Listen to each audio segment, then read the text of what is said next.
ফিলিস্তিনি যোদ্ধা ও লেবাননের প্রতিরোধ যোদ্ধাদের হামলার মুখে ঘরবাড়ি ছাড়ছেন হাজারো ইসরায়েলি। এদের অধিকাংশই ইসরায়েলের সীমান্তবর্তী এলাকার বাসিন্দা ছিলেন।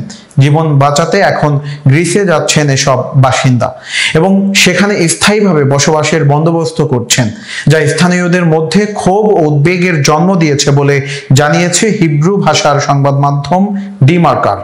বার্তা সংস্থা তাসনিমের হিব্রু বিভাগের এক প্রতিবেদনে বলা হয়েছে, হাজারো ইসরায়েলি পরিবার এখন গ্রিসকে তাদের অস্থায়ী বা স্থায়ী আশ্রয় হিসেবে বেছে নিয়েছে।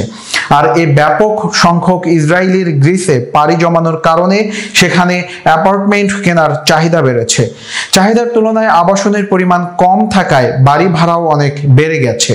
সম্প্রতি গ্রিসের ইভা দ্বীপের এক রিয়েল এস্টেট এজেন্সির মালিকের সাক্ষাৎকার নিয়েছেন দৈনিক ডিমার্কার পত্রিকার প্রতিবেদক ডর রোফম্যান। ওই সাক্ষাৎকারে রিয়েল এস্টেট এজেন্সির মালিক বলেন, ইহুদি অভিবাসনের ঢেউ রাজধানী এথেন্সের দিকে। বর্তমানে এথেন্সের উত্তরে শত শত ইসরায়েলি পরিবার পাওয়া যাবে যারা নিজেদের জন্য এরই মধ্যে একটি কিন্ডারগার্টেন এবং একটি ইহুদি স্কুল তৈরি করেছে। ওই প্রতিবেদনের আরেকটি অংশে বলা হয়েছে, এখানে আসা ইহুদিদের ইসরায়েলে ফিরে যাওয়ার কোনো ইচ্ছা নেই এবং তারা এখানেই থাকতে এসেছেন।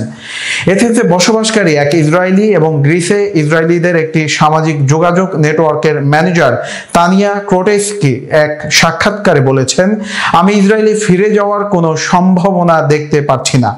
তানিয়া ক্রোটেস্কি বলেন, আমি যখন এখানে এসেছি তখন ইসরায়েলিদের সংখ্যা ছিল মাত্র 50, কিন্তু গাজা যুদ্ধ শুরু হওয়ার পর এই সংখ্যা 5000 ছাড়িয়ে গেছে।